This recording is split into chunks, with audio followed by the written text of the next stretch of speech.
जरा सोचो, एक आदमी के पास अपने सपनों से किसी भी चीज को असल दुनिया में लाने की ताकत आ जाए। कुछ ऐसा ही होता है हमारी आज की कहानी में। कहानी की शुरुआत होती है सान्यू नाम के एक गरीब लेखक से, जिसके पास न पैसे, न दोस्त और न ही माँ बाप थे। सबसे बड़ी दिक्कत तो ये थी कि पिछले 6 महीने से वो सो नहीं पाया था, क्योंकि हर रोज उसके सपने में एक अजीब सा आदमी उसे मारने आ जाता। आज के सपने में वो एक ट्रेन में था जब उस आदमी ने आकर उसका सर जोर से जमीन पर पटका और उसे मार डाला। सपने से जागकर उसने कुछ लिखने की कोशिश की, लेकिन तभी उसका मकान मालिक आ गया। वो उसी वक्त खिड़की से भाग निकला, क्योंकि उसके पास किराए के पैसे नहीं थे। रोज आने वाले इन सपनों से छुटकारा पाने के लिए वो न जाने किस किस के पास नहीं गया, लेकिन फिर भी कोई फायदा नहीं हुआ। वो रास्ते में ऑमलेट खाने रुक गया, लेकिन दुकानदार ने उस पर दया करके उसे मुफ्त में ही खाना दे दिया। तभी उसे रे नाम की एक लड़की दिखी जिसे वो बेहद पसंद करता था। वो काफी अच्छा गाती थी और इसलिए सान्यू उसका दीवाना हो गया था। उसी वक्त उसका बॉस सांगे वहाँ आ पहुंचा। उसे देखते ही सान्यू वहाँ से भागने लगा, लेकिन सांगे ने जल्द ही उसे पकड़ लिया। वो उसे एक रेस्टोरेंट में ले गया और खाते हुए उसे कहानी टाइम पर न लिखकर देने के लिए डांटने लगा। सान्यू ने उसे समझाने की कोशिश की कि रोज आने वाले इन सपनों की वजह से वो सो नहीं पा रहा, लेकिन सांगे ने साफ सीधे तौर पर कहा कि 10 दिन के अंदर अंदर कहानी पूरी हो जानी चाहिए, वरना तेरी कहानी खत्म कर दूंगा मैं। फिर जब बेचारा घर लौटा तो उसने देखा कि मकान मालिक ने उसका सामान बाहर फेंक दिया था। वो एक कैफे में जाकर लिखने बैठा,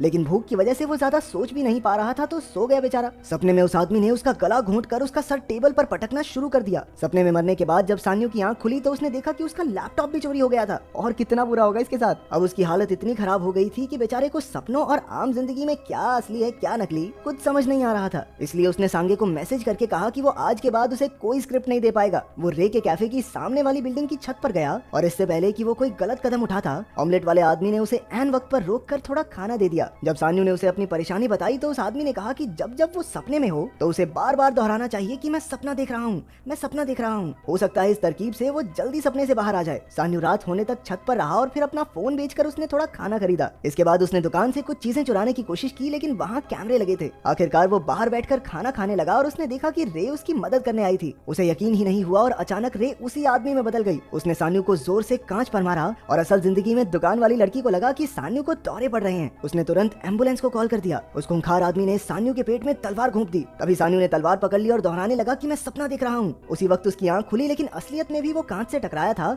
बस उसे तलवार नहीं लगी थी। उल्टा उस आदमी की तलवार सान्यू के हाथ में थी। वो तुरंत भाग निकला और पूरी रात पार्क में बैठकर उसी तलवार को घूरता रहा। उसे यकीन हो गया कि ये सपना नहीं है, इसलिए वो उसे काले बाजार में बेचने पहुंचा। कई लोग इस तलवार को खरीदना चाहते थे, जिससे उसे एहसास हुआ कि ये जरूर कोई बेशकीमती तलवार है। फिर वो पुरानी चीजें बेचने वाली दुकान पर गया, जहां उसे बदले में $20,000 मिले। सान्यू ने नया लैपटॉप ले लिया और बढ़िया खाना खाया। फिर एक होटल में कमरा लेकर उसने नींद की गोली खाई और सपने का इंतजार करने लगा। सपना होटल में ही शुरू हुआ, इसलिए वो हॉल में चला गया। उसने एक गमला उठाया और कहा कि मैं सपना देख रहा हूँ, लेकिन कुछ नहीं हुआ। जैसे ही वो आगे बढ़ा, एक आदमी ने उस पर सोने की कुल्हाड़ी से हमला कर दिया। उस आदमी ने सान्यू पर बहुत से वार करके उसे घायल कर दिया, लेकिन आखिरकार सान्यू ने कुल्हाड़ी पकड़ी और कहा कि मैं सपना देख रहा हूँ। तभी वो जाग गया। उसके हाथ में कुल्हाड़ी थी और शरीर पर कोई जख्म भी नहीं था। उसके पास सपने से कोई भी चीज असल जिंदगी में लाने की शक्ति आ गई थी। उसने उसी दुकान पर कुल्हाड़ी बेची और नए कपड़े, नई गाड़ी लेकर गुलछर्रे उड़ाने लगा। रात को सोने से पहले उसने एक मशहूर म्यूजियम की तस्वीर देखी और सो गया। सपना भी वहीं से शुरू हुआ। सान्यू इतनी सारी बेशकीमती चीजें देखकर हैरान रह गया। अब उसे सिर्फ उस अजीब आदमी का इंतजार था, लेकिन इस बार वो आदमी मशीन गन के साथ आया। सान्यू भागकर गोलियों से बचने लगा, लेकिन जल्द ही मारा गया। फिर सान्यू की आंख खुली, लेकिन वो कुछ चुरा नहीं पाया था, इसलिए उसने फिर से गोली खाई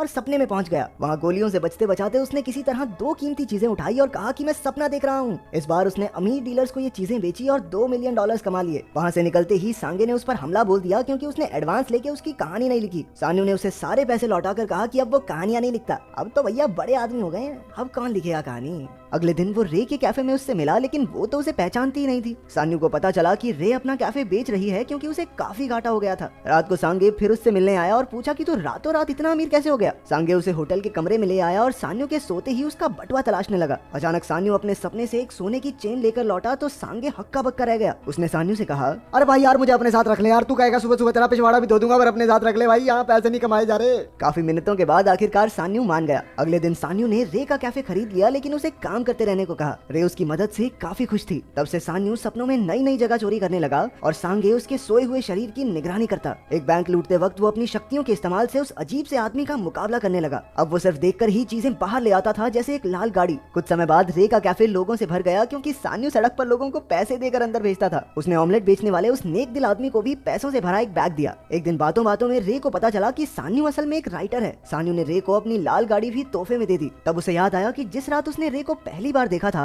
तब शो के बाद रे की अपने बॉयफ्रेंड से लड़ाई हो गई थी। फिर सान्यू काफी समय तक थिएटर्स में उसका पीछा भी करता रहा। सान्यू अब खुद उसे फिल्म दिखाने ले गया, लेकिन रे तो उसकी लिखी हुई फिल्में देखना चाहती थी। उसका झूठ पकड़ा न जाए इसलिए सान्यू ने सच में एक कहानी लिखी और सांगे को दे दी। जब सांगे ने कहानी पढ़ी तो उसकी आंखें भर आई, क्योंकि कहानी बेहद अच्छी थी। उन्होंने खुद पैसे लगाकर बड़े एक्टर्स लिए और फिल्म बनाई। सान्यू रे को फिल्म दिखाने ले गया, जहाँ सान्यू की कहानी बताई गई कि वैसे तो उसने बहुत सारी कहानियां लिखी हैं, लेकिन कभी अपना नाम नहीं दिया, क्योंकि वो एक आम आदमी की तरह देश विदेश घूमना चाहता था। एक दिन सपने में उसे एक साधु दिखा और जब उसने साधु की बेल्ट लेने की कोशिश की तो साधु ने अपनी काली उंगलियों से उसकी छाती पर 2 निशान बना दिए। इस बार वो अजीब सा आदमी नहीं आया और सारा खजाना साधु के साथ ही गायब हो गया। एक रात वो रे को सब सच बताने वाला था कि उसकी छाती में तेज दर्द हुआ और उसने देखा कि वहाँ वो 2 काले निशान थे। वो सीधा अपने घर जाकर सोने को तैयार हो गया। सान्यू एक अजीब सी पुरानी बिल्डिंग में पहुंचा जिसकी बालकनी में कोई खड़ा था। उसने पास जाकर देखा कि ये खुद सान्यू ही था जो हवा में गायब हो रहा था। जब उसकी आंख खुली तो उसके कंधे पर एक नया निशान था और धीरे धीरे वहाँ निशान आने लगा जहाँ उसे सपने में चोट लगी थी। अगली सुबह वो ऑमलेट वाले आदमी से इसका राज पूछने गया, लेकिन रास्ते में ही उसे किसी ने किडनैप कर लिया। असल में उसे कुछ गुंडों ने पकड़ा था जिनका लीडर है क्वांग। वो उसे $10 मिलियन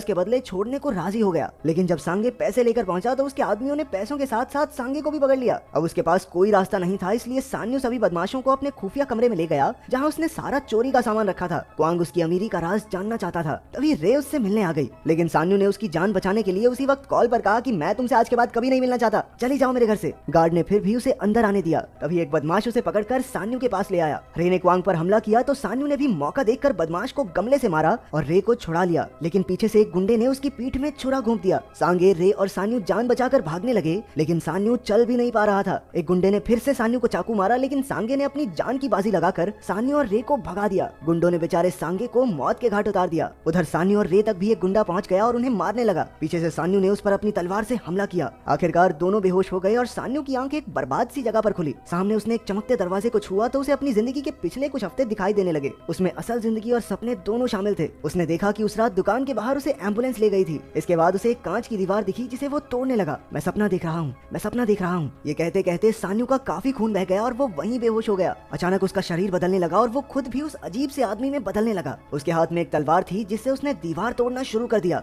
साथ साथ उसने देखा कि वो अजीब सा आदमी बनकर मकान मालिक और सांगे को पीट रहा था, क्योंकि उन्होंने उसके साथ बुरा किया। आखिरकार जब दीवार टूटी तो वो अजीब सा आदमी सान्यू के कमरे में निकला, जहाँ सान्यू का शरीर भी धीरे धीरे जाग रहा था। उस आदमी ने एक एक करके सभी गुंडों को खत्म कर दिया। फिर वो सान्यू को मारने पहुंचा, लेकिन सान्यू ने कहा कि मैं सपना देख रहा हूँ। उसी वक्त उसकी सपनों से चुराई सारी कीमती चीजें गायब होने लगी। सान्यू एक बार फिर से बेहोश हुआ और जब उसकी आंख खुली तो वो उसी दुकान के बाहर बैठा था। रे ने उसे पहचान लिया और उसे खाने के लिए कुछ दिया। फिर उसने बताया कि उसने सान्यू की कहानियां पढ़ी हैं जो उसे बहुत अच्छी लगी। उसने दया करके सान्यू को अपने कैफे में नौकरी भी दी और ये सुनते ही उसकी आंखें भर आई। तब हमें पता चला कि रे सब जानती थी कि सान्यू उसका पीछा करता है। कुछ समय बाद रे ने उसे तोहफे में एक लैपटॉप दिया जिससे वो अपना काम फिर से शुरू कर सके। फिर सान्यू ने सांगे से मिलकर उसके पैसे लौटाए, लेकिन सांगे ने पैसे लेने से मना कर दिया, बल्कि उसने सान्यू को बहुत सारे पैसे दिए क्योंकि उसकी लिखी एक पुरानी कहानी काफी अच्छी चली थी। कुछ दिन बाद सान्यू जब ऑमलेट वाले आदमी के पास गया तो उस आदमी ने अपने पेट पर एक निशान दिखाया और बताया कि उसके पास भी एक टाइम पर यही शक्ति थी। इसी तरह से उसने भी आम जिंदगी में खुश रहना सीखा है। उसी वक्त सान्यू को अपने सपनों में से वो अजीब सा आदमी दिखाई दिया जो असल में अब तक उसका पीछा कर रहा था। तो अगर तुम्हें मौका मिले तो वो कौन सी ऐसी चीज है जिसे तुम पाना चाहते हो? कमेंट्स में जरूर बताना। मिलते हैं अगली